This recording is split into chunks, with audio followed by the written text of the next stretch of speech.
A tocar otro tema, que es un tema de interés para muchísimas familias en el Perú, y es el tema no solamente de cuándo inician las clases, en qué condiciones están, en qué circunstancias nuestros hijos van a regresar al colegio, y esa es una decisión que evidentemente ha sido tomada. Sin embargo, las fechas aún no se definen. Ha entrado un nuevo ministro, este es el quinto ministro desde que la pandemia empezó. No estamos hablando de este gobierno, en este gobierno es el tercer ministro de Educación. Y le vamos a dar la bienvenida al señor Rosendo Serna. Gracias por estar con nosotros. Muy amable. Buenas noches, agradecido por esta invitación y dispuesto a responder sus preguntas. Las preguntas son claras y directas. En primer lugar, ya se definió el día de inicio de clase escolar a partir de marzo, es decir, había una normativa del antecesor suyo que decía que era entre el 1 y el 14 de marzo, pero usted ha dicho en otra entrevista que podría ser la tercera o cuarta semana de marzo. Bien, ahí es bueno entender cuál es la dinámica en el sector de educación. Yo soy maestro de base, mi nombramiento es el colegio La Gran Unidad Escolar Leoncio Prado. Sí. He estado permanentemente ligada a la educación básica. En biología y química. Biología y química. Y los maestros saben de lo que estoy hablando y de la situación real, cómo se desarrolla el año escolar. El año escolar empieza el primer día útil de marzo. Estoy refiriendo al año escolar. ¿Y qué contempla ello? La preparación de clases, contempla la programación curricular, la actualización del proyecto educativo institucional, la actualización del reglamento interno, la elaboración del plan anual de trabajo. O sea, son aspectos administrativos, curriculares, pedagógicos de la institución. Pero déjeme decirle algo, es decir, de manera real, aunque ya no tenga hijos chicos, evidentemente conozco muchos niños que van al colegio o que han ido al colegio, y la mayoría de profesores comenzaba a ir a las escuelas a partir del 15 de febrero para tener todo listo para que en marzo comenzaran las clases, en prepandemia. Antes de la pandemia, incluso yo voy un poquito más atrás todavía. Antes las clases empezaban en abril, el primer día útil de abril. No, pero estamos hablando de mi tiempo, por eso, ministro. Pero hace mucho que en marzo comienzan las clases. Esa se normó en la época del señor Alan García y se dijo que hay que trabajar desde marzo. Pero los maestros siempre han asistido a partir del 1 de marzo. Es decir, cuando empezaba en abril, los maestros trabajaban un mes para acciones de capacitación interna. 1 de marzo privados, 15 de marzo los colegios públicos. Así ha sido en los últimos años prepandemia. Habría que tener el dato estadístico y no es tanto así. Lo tengo claro, hemos corroborado en este momento. Pero si hacemos de la última década, han empezado el 8, el 13, el 14. Pero estamos hablando últimamente, del 15, los dos últimos años han empezado después del 15. O el 15. Pero entonces, ¿cuál es la fecha? ¿Cuál es la fecha? Mira, ahorita la fecha probable es el 28 de marzo. ¿Por qué razón? 28 de marzo. ¿Por qué razón? Por la siguiente razón. Hay la necesidad de adecuar las aulas y hay que trabajar con tranquilidad, pero con mucha celeridad el tema. No es posible. Con tranquilidad es importante, pero tenemos 2 años de déficit. Correcto. Es decir, la gente no ha ido al colegio. No sé en este momento la generación, digamos, entiendo yo. de los últimos 2 años prácticamente se ha perdido en el conocimiento. Pero no sé si me deja desarrollar. Sí, lo dejo, pero también le pregunto. Claro, si me deja desarrollar. Mire, nosotros somos conscientes del tema que ha ocurrido. Y también hay que ser conscientes que el sistema en el país ha tenido una educación no con la inversión que se requiere. Hemos tenido dificultades. Por supuesto. Entonces, ¿qué ocurre? Que nosotros vamos a retornar a la presencialidad después de 2 años. ¿Y qué significa esto? Que hay que tener adecuada la escuela, hay que tenerla bien preparada, bien adecuada con todos los protocolos. Del 100% de las escuelas, ¿cuántas escuelas hoy están habilitadas para que regresen los chicos? Porque si empieza el 28 de marzo, en realidad un mes, y si no están habilitadas no va a alcanzar para habilitarlas. Ahora, yo voy al tema de qué cosas hemos hecho para habilitarlas. Miren, se entregó dentro del marco del programa de mantenimiento de locales escolares, se ha entregado dinero el 2020, el 2021 y ahora también. Pero por eso le pregunto, ¿cuántos están habilitados y cuántos no? Estamos en ese trabajo, por eso le quiero explicar qué cosa es lo que estamos haciendo. Nosotros estamos conjuntamente, y aquí hemos coordinado con la PCM también y con el Ministerio de Economía, porque usted sabe de que la ejecución presupuestal 2022 arranca el día hábil de enero. Entonces, lo que estamos haciendo es que hasta el 15 de enero se va a habilitar todos los recursos a todos los directores de las instituciones educativas. O sea, todavía no tienen los recursos para habilitar. Claro. O sea, hasta el 15 de enero van a completar usted... No. Creo me está entendiendo mal. Le estoy indicando de que la ejecución presupuestal 2022 arrancó. Y arrancó. Entonces, ¿cuál es la modalidad? ¿Cómo se hace el proceso? Sí. El dinero se deposita en la cuenta del director.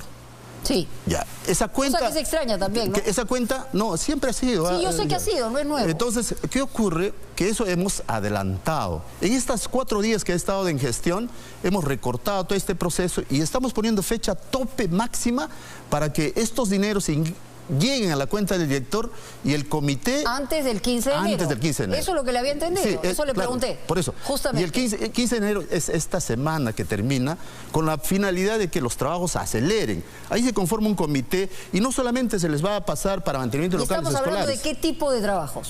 Todo lo que es acondicionamiento de infraestructura, servicios higiénicos, la situación del agua. Es más, se le está agregando un kit de higiene para los estudiantes, compra de alcohol, de jabones, de todo lo que significa higiene para los estudiantes y para la comunidad educativa. Es más, hay el compromiso del Ministerio de Economía y Finanzas de dar un agregado más adelante respecto al tema, es decir, incrementar la inversión ahí. Y por otro lado... Eso va a depender de la evaluación que ustedes hagan. Claro, por otro lado... se está incorporando, ya está incorporado en el presupuesto de las regiones para UGEL y para DERE la compra de los kits de protocolos de insumos de bioseguridad. Ya, muy bien. Entonces, hasta ahora lo que tenemos es, eventualmente van a empezar las clases el 28 de marzo. 28 de marzo. Antes del 15 de enero se van a entregar los presupuestos para la rehabilitación. Hasta antes debe estar cerrado todo. Se hablaba de que por lo menos un 50% de los locales de colegios públicos no estaban habilitados correctamente. ¿Es verdad ese porcentaje? Mire, si hablamos de la infraestructura aquí, el 70%, estoy hablando de infraestructura, de la brecha grande que existe para... Estoy hablando de habilitación de servicios para que puedan regresar a clase. No estoy hablando de mejorar la infraestructura porque eso evidentemente tiene un largo plazo. Estoy hablando de lo esencial para que vuelvan. Mira, ahí hay situaciones, sí, efectivamente nosotros tenemos en aulas para atender un 40%. Dentro de eso hemos separado las aulas que tienen por la situación de las ocurridas por las lluvias que se han llevado los techos, etcétera. Ahí hay un número de instituciones que van a ser atendidas de emergencia. Esa la estamos haciendo por otra vía. Estamos firmando un convenio con el Ministerio de Defensa para que el Batallón de Ingeniería pueda atender esas instituciones educativas. Entonces allí, esa es otra vía también de solución. Bueno, entendiendo que empezarían el 28 de marzo, según lo que nos ha dicho, el tema de los horarios, ¿cómo van a ser? Porque inicialmente se habló de 4 horas, ahora se habla de horario completo. Pero estamos hablando de un aforo distinto, es decir, tendrá que haber turnos distintos. En la escuela pública hoy hay mañana y hay tarde como turno. ¿Cómo se va a realizar eso? Ese tema no hay ningún inconveniente y aquí yo quiero dirigirme a los maestros. Los maestros con inventiva y creatividad han puesto todo su esfuerzo necesario en este proceso de la enfermedad, pero no solo ahora. Este proceso de regreso al aula tiene que ser con los maestros y con los padres de familia y con los estudiantes. Ahora, déjeme preguntarle algo directamente. ¿Hay resistencia de los maestros para regresar a clases presenciales? Porque entiendo que después de 2 años, los maestros, por varias razones, han tenido probablemente un ingreso distinto en otro trabajo y les cuesta trabajo regresar a las aulas a tiempo completo. ¿Eso es verdad o no? No, creo que aquí hay un maltrato a los maestros y creo que los maestros... No, la pregunta no la maltrata, lo que le pregunto es si hay resistencia. Pero si me deja dar continuidad al tema, le voy a dar una mejor explicación. A ver. Miren, se ha maltratado a los maestros diciendo que los maestros no quieren, que los maestros, etcétera, etcétera.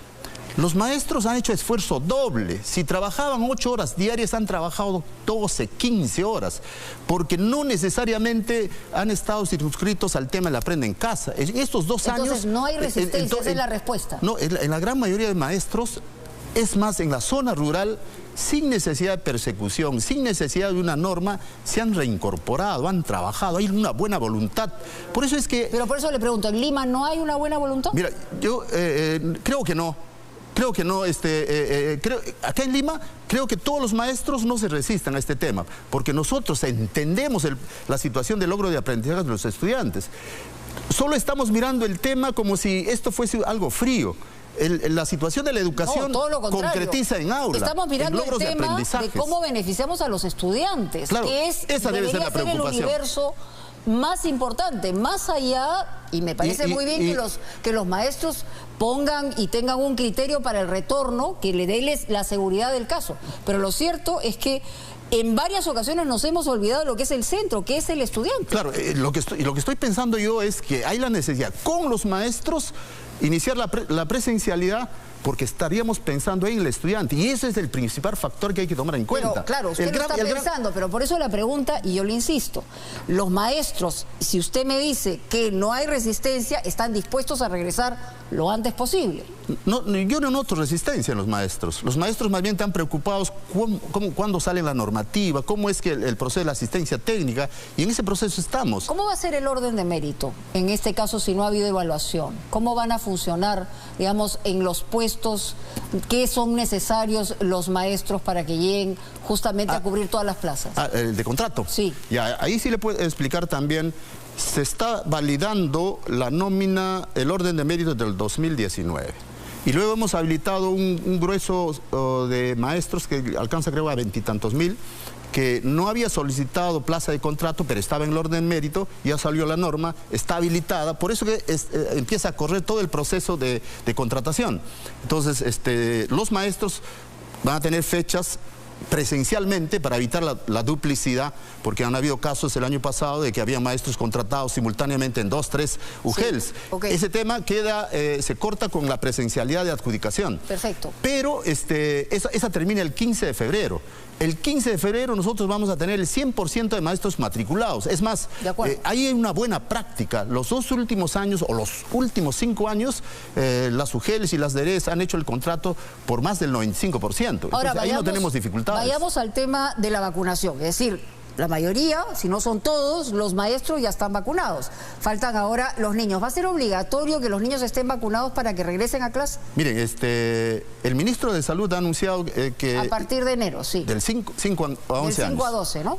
A 11 años. Eso significa de que estaría ya toda la población en edad escolar estaría vacunada. Entonces, lo que nosotros vamos a tener que iniciar toda una campaña comunicacional a efectos de que todos los niños se vacunen.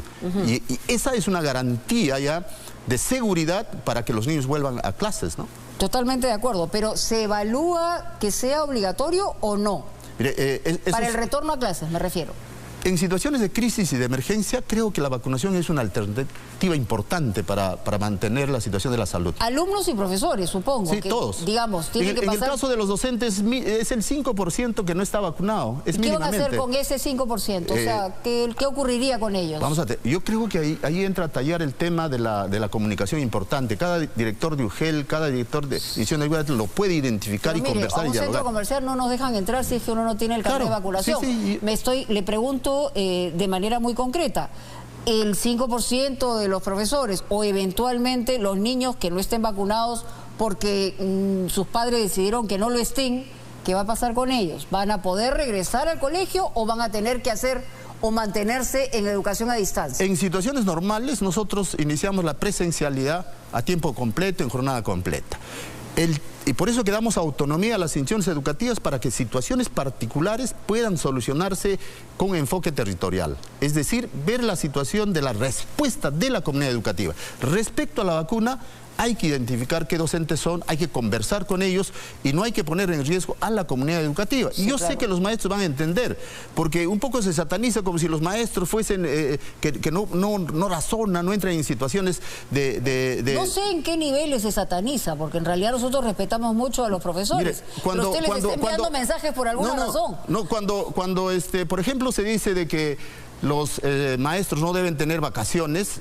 Ese tema, por ejemplo, es complicado. Son 500.000 maestros. Pero normalmente generalmente hablamos del tema de la educación. Enero y hasta mediados de febrero. Generalmente tenemos nuestra imagen del del profesor de la zona urbana, del profesor de educación privada, y no nos damos cuenta, por ejemplo, que los maestros tienen que transitar 8 horas caminando, 7, 5 horas, los maestros de zona altoandina que abandonan sus hogares, que están en la comunidad, estamos los niños de la totalmente de acuerdo selva. con eso. Entonces, yo creo que lo que tenemos que hacer para que la presencialidad sea efectiva es confiar en los maestros, tener la posibilidad de no tratarlos mal, tener la posibilidad pero también... por eso le insisto, usted, digamos, percibe que hay un mal tratamiento de los maestros. Últimamente he estado viendo en el sentido del análisis que hacen respecto a la educación y no toman como un factor, importante, volver al colegio. Como un factor importante el tema de los maestros y en función de ello pensar en los estudiantes. No, yo le diría, discúlpeme que le diga, pero el centro y el universo de la educación está en los estudiantes. Sí, eso estoy Obviamente diciendo. Los profesores son un factor importantísimo, sí. pero lo más importante es el estudiante. Sí, eso es lo que he dicho. Y yo no le estoy diciendo otra cosa contraria. Claro, pero digamos, el mensaje va hacia el tema de percepción respecto a los maestros. Es que, respetamos a los maestros. Es que la institución educativa cobra vida con los maestros y cobra vida con los estudiantes. Y ahí un factor importante es la colaboración. Seguro si usted visita una comunidad lejana, va a darse cuenta que... He sido reportera desde muy joven. Sí, o sea que he caminado por el Perú y sé perfectamente cómo funciona. Pero las condiciones de ahora sería bueno revisarlas. Son peores que antes. Sí, las condiciones de la pandemia ha hecho de que la situación... Evidentemente, claro, para todos los peruanos. Entonces, por eso que la mirada tiene que ser diferente, por eso que la mirada tiene que ser con ese análisis también. Yo entiendo de que hay la necesidad de que esta situación avance lo más rápido posible, pero han ocurrido situaciones pues muy graves en tema de salud. En el mundo entero. Y la situación de... En el mundo entero y en comparación, todos los países de la región han regresado antes que nosotros, o casi todos, para ser más rigurosos con la información.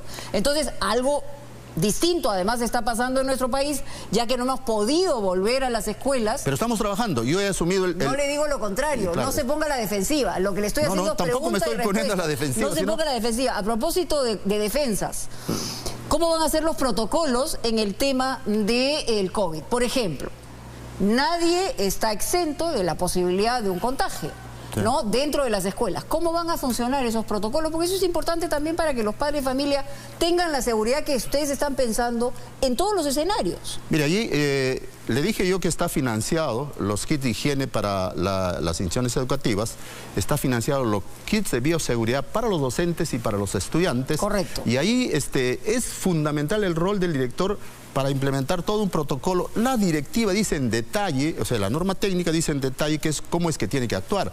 Garantizar la situación de agua continua, segura, la situación de los servicios higiénicos, el lavado de manos, la situación de la desinfección. Hay todo un protocolo. Esa la soluciona y la responde la comunidad educativa. Y nosotros, dentro del marco de la autonomía, queremos fortalecer el rol del director. Porque no puede ser que desde el ministerio le demos una receta, como si el país fuese un estándar, y para que cada uno haga la situación de entonces, ¿le van a dar más prerrogativas a los directores de las escuelas? Sí, la autonomía de las instituciones educativas para resolver este problema.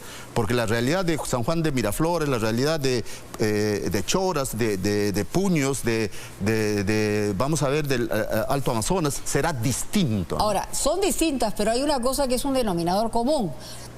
Durante la época del gobierno de Vizcarra se anunciaron computadoras, posteriormente llegaron en algunos casos... Las tablets. Las tablets. ¿Han llegado y se han repartido todas las tablets ya o eso no ha terminado? Mire, se hablaba de 1 millón. Ha sido tardío. Sí, claro que ha sido tardío. Y no se han dado en las condiciones que debieran haberse dado, eso es cierto. Y nosotros, las regiones, hemos reclamado ese tema. Yo tengo la posibilidad ahora de gestionar y todas las vivencias de la región, trasladarlas y gestionar para que se solucione. Yo tengo una reunión el viernes con los directores regionales. Es más, ya nos hemos puesto de acuerdo en el Consejo de Ministros para que el trato y la situación de enfrentar esta situación al retorno a la presencialidad no sea solo del sector, sino sea responsabilidad desde el presidente y todo el gabinete. Y ahí que van a haber ministros responsabilizados en cada región y simultáneamente iniciamos todo el proceso de sensibilización a efectos de que este retorno sea en las condiciones que nosotros estamos queriendo. Ahora, hemos perdido mucho durante la pandemia con el no acceso a las escuelas, con el no retorno de la presencialidad, pero también hemos ganado en el sentido de exigirnos la virtualidad como mecanismo de aprendizaje. Sí. Es verdad que hay un abismo entre la presencialidad, con el tema de la salud mental, y lo que nos ha traído la virtualidad. Pero ¿ustedes han pensado en que esto puede ser un mecanismo mixto que ya se quede en la educación nacional? No, eso de la educación virtual en realidad va a complementar. Post pandemia esto no tiene que ser abandonado, tiene que fortalecerse. Por eso que nos interesa el tema del plan de conectividad. Hemos conversado con el Ministerio de Transportes a efectos de que esta situación se garantice. El año pasado se dio internet libre para las zonas de selva. Ahora estamos queriendo que se amplíe a toda la zona rural. Ese es un objetivo que tenemos que alcanzar antes del inicio de la presencialidad. O sea, la virtualidad ha venido para quedarse, es decir, claro, para compartirla justamente con la optimización de la presencialidad. Y hay un dato que yo quería comunicarte. Sí. El 2016 salió una norma, una resolución viceministerial, la 505, en la cual se señalaba hitos 2017, 18, 19, 20, 21. Correcto. Hoy, el año pasado debiéramos haber estado en el tema de la atención con kits digitales para docentes y para estudiantes. Eso no se hizo. Entonces, pero esa tampoco la voy a cargar yo, esa es responsabilidad de otras gestiones. Que la cargue, se trata de que solucione. Entonces, lo que nosotros estamos gestionando, por eso nosotros hemos iniciado la gestión. Ahí hay que revisar la normativa, hay que fijar unos plazos en perspectiva estratégica para darle solución. Una última pregunta, porque también tiene que ver con el lado político. A su antecesora, el señor Gallardo, se le hablaba de que era una especie de promotor del sindicato vinculado al presidente Castillo, el FENAT. Dicen que usted tampoco tiene una buena relación con el SUTEP. Aquí estamos hablando de dos sindicatos. ¿Cómo va a ser finalmente para lidiar? Porque los sindicatos, el SUTEP es el sindicato, digamos, más antiguo con el que también tiene que lidiar. ¿Cuál es su relación? Bueno, yo lo que le puedo decir, se puede decir muchas cosas. Por eso se lo pregunto. Se puede decir muchas cosas, pero lo cierto es que yo estoy en calidad de funcionario público. Sí. Es más, desde el ministerio mi mirada es totalmente democrática. Y pues dentro del respeto a la libertad sindical, eso se va a mantener. Yo voy a escuchar a todos. ¿Se va a mantener qué? O sea, la relación. La buena relación. Con el SUTEP y con el FENATE. No solamente con estos dos gremios, con todos los pero digamos que el SUTEP es el sindicato más grande, más reconocido del país. El otro se ha creado a partir de la llegada del presidente Castillo. O sea, es decir, pero ahí hay un tema con el que tiene que lidiar también. Es bueno conocer lo que pasa a nivel de la educación pública, porque existen tendencias, y creo que los maestros democráticos, incluso que no están afiliados a ninguno de esos gremios, también tienen su presencia ahí. Entonces, por eso le hablo yo de libertad. Hay que escuchar a todos. El Ministerio de Educación tiene que escuchar a todos, porque seguro que el trabajador más humilde tiene una propuesta respecto a su situación como trabajador de la educación. Entonces, el tema aquí es el tema estrictamente de respeto y de respeto a las opiniones de los demás también, ¿no? Con total libertad. Pero el ministro es el que toma la decisión. Nosotros queremos que le vaya bien, porque si le va bien a usted, le va bien a las escuelas nacionales, le va bien a los niños, le va bien a los adolescentes que han perdido demasiado. Una cosita final para finalizar, por favor. Yo vengo de la región, sí, efectivamente he trabajado también en el Ministerio 5 años, pero yo vengo trayendo las voces de las regiones. Yo quiero fortalecer el proceso de descentralización para que no se tenga y darle una mirada diferente al sector educación.